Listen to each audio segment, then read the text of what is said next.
Hey, here's hey Marley. Can you say hi, Marley? Marley, come here, baby. Oh, dude, my baby Marley. She's all preoccupied with the puppies, barking at her. she, but she's preoccupied with something. But anyhow, well, I don't know if y'all remember me posting videos about this. Come on, Marley. Posting videos about these puppies that I got. Well, you know, I got rid of them and I went to go delete the text messages in regard to them. And so I just texted the people back before I deleted the text and just said, hey, how are the puppies doing? And, you know, one guy was a real asshole. I mean, no, that thing will, and I go, I told you, dude, they were rescue, man. If you weren't up for the responsibility, you shouldn't have taken the dog, man. So, these are, you know, I mean, I kind of thought he was like a crack addict. Hold on. So we got these puppies, and you know, a lot of people responded, and there was one guy. He was a trainer, and he showed me his credentials, and they said that they'd have to get the puppies healthy before they'd start training them. But the dad, well, both the dad and the mother were like they're Belgian Malinois, Belgian Shepherds, whatever you want to call them. I mean, they're amazing animals. I seen him like climb up into the tree and almost get the squirrel. I'm surprised he hasn't jumped over like a 6-foot wooden privacy fence, but he's gone now. The daddy's gone, and all the puppies are gone. And so I got a couple of responses sent in and some pictures of some cute little puppies, and they look like they're happy in their new homes. It's like I said, except for one. The one guy, he was like a police trainer. He contracts with various police departments, and he showed me his credentials, and I was like, well, shit. I'm glad I can be of service. And he goes, yeah, and if they're not. If they don't work for us, we'll make sure that these dogs go to a good home, because they're good dogs for like companions. And yeah, look them up. Belgian Malinois. The military uses them, and a lot of law enforcement love them. They're a special breed, but nothing like my little Marley. My Marley is the best companion. All right, let's see what we got. So. This brings me up to a very important point about electric cars. Okay. So when you say you're making it easier to drive electric vehicles, you're talking about charging stations. We're putting together a network of 500,000 charging stations around the country. I do want people to understand electric charging is going to be a little bit different than gas stations. Now, there may be electric charging at gas stations, but one thing you could never do with a gas station is charge at your house. And if you have a single-family home, your charging infrastructure is literally the plug in the wall. And I think a lot of people don't realize that. But what if you live in a multifamily dwelling? And especially for some of the urban, lower-income people who stand the most to gain by having an electric car and saving that gas money, but only if they have a place to charge it. And then rural folks who could gain a whole lot because they drive long distances, and they're going to save a lot of gas money. But if they're driving long distances, they got to know that there's going to be a charging station out there. So when you say you're making, I mean, there's a big push, and that's fine. Here's my opinion on electric cars. Okay, I'm kind of a science nut, and I've kind of when I was studying plant biology, which was a while back, I don't know, early 2000 type, 2003, something like that.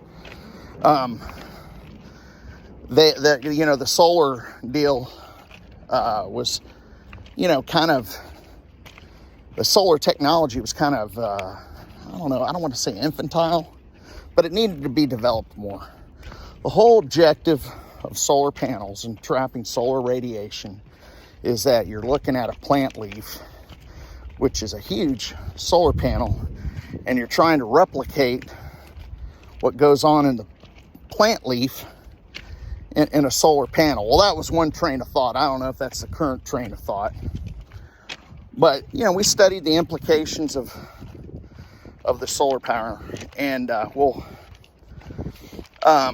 and you know, just the whole green energy thing, and the batteries. So, you know,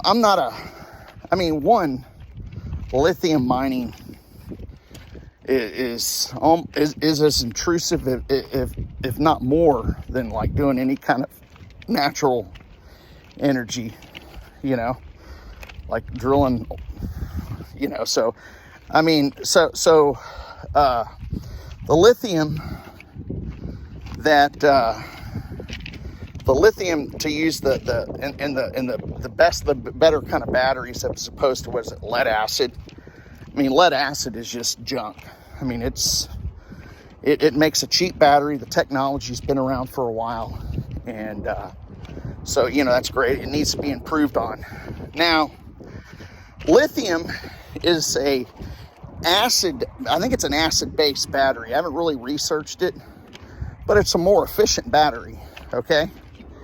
But the problem with it is, you know, it's the heat. And that's kind of a problem with all the batteries, okay? So, and when you put them into a circuit, okay? Well, I think Toyota is making a thing called a solid state battery, and it kind of mashes these solids together. I don't know which solids they are, but it creates a charge. It's kind of like a capacitor, but it can store a charge better, and it's called a solid state battery. But you know, when you start dealing with efficiency, when you start messing with the size of those batteries, you know, the efficiency could suffer. You know, so if you make them big because you want to store a bigger charge. So and that's the case with like if you ever broke open like a little AAA or double A battery, it's got a bunch of stacked batteries on top of each other, and they create a circuit. And then you have the other kind of batteries, like a 9-volt or whatever. Well, there's actually like a circuit, it's not really, they're not really stacked and touching, but they're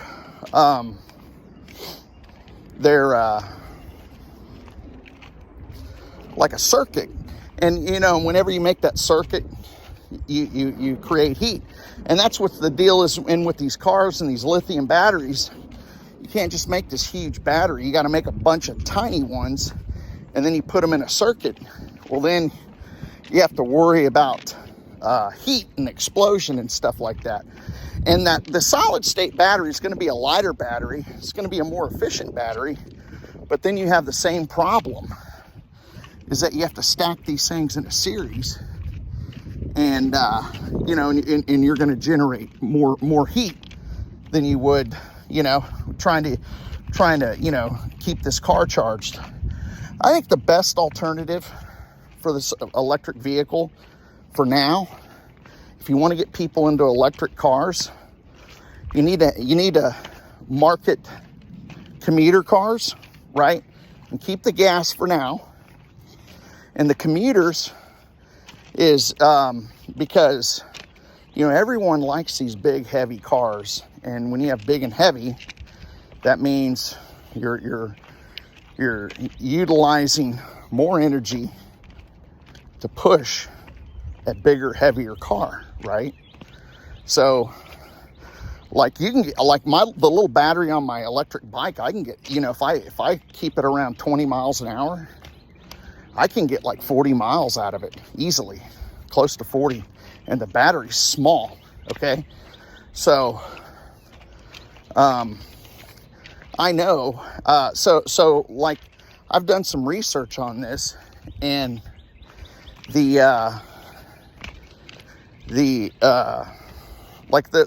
old T-bucket, kind of the hot rods that they used to make out of the Ford Model Ts, that's an older car, and it's really light, okay? And this guy, it's on YouTube. I'll try to maybe post a link, but the car is very light, And he was able to mount, I think, a 1200 watt motor. It might have been bigger, but it was an electric motor, very minimal batteries. The car's light, you know, you don't have it didn't have a bunch of AC in it. It was just a vehicle, like he made it kind of a drag vehicle, and it was impressive the speed it got. It was very high performance.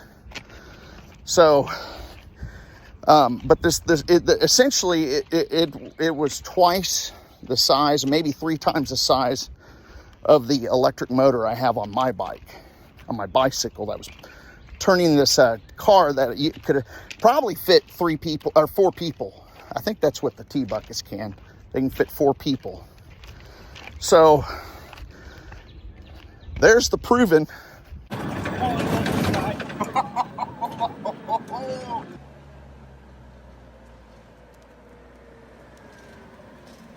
You know what we gotta do too, Lee? Look at it. When he accelerates, yeah, the whole drivetrain jumps. Go ahead, do it again, Chris.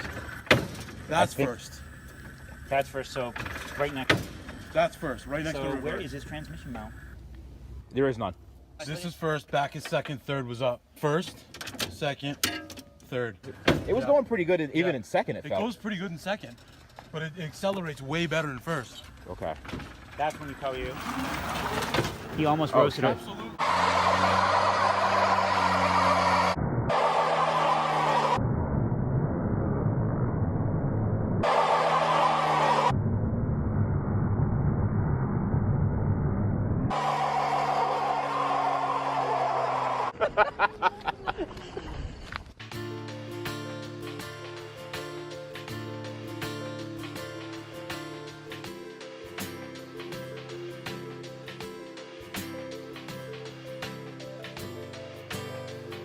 Make a commuter vehicle that can go, you know, get 150 miles, make it light, small air conditioner, small radio. Just don't make it feature rich, because that robs a car of a performance. I mean, you look at those Ram 3500s, man. You put the Cummins in it, and you get the high trim package.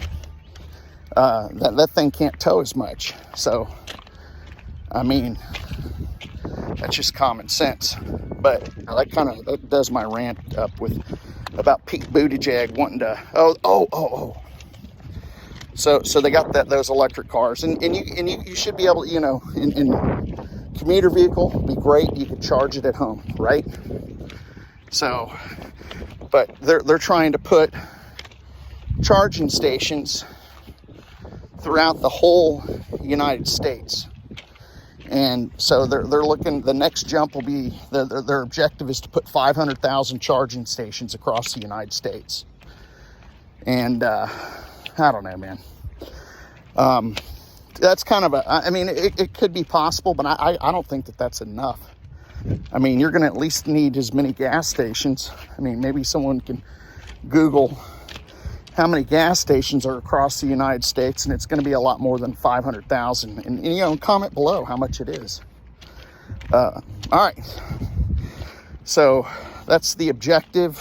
You know, and then California, well, we're going to put about 1,500 in the state of California. And I mean, and then, you know, the best alternative is to have a home charging station and to start make commuter. You know, you kind of got to ease into things and not jump into it. All right, y'all have a good day.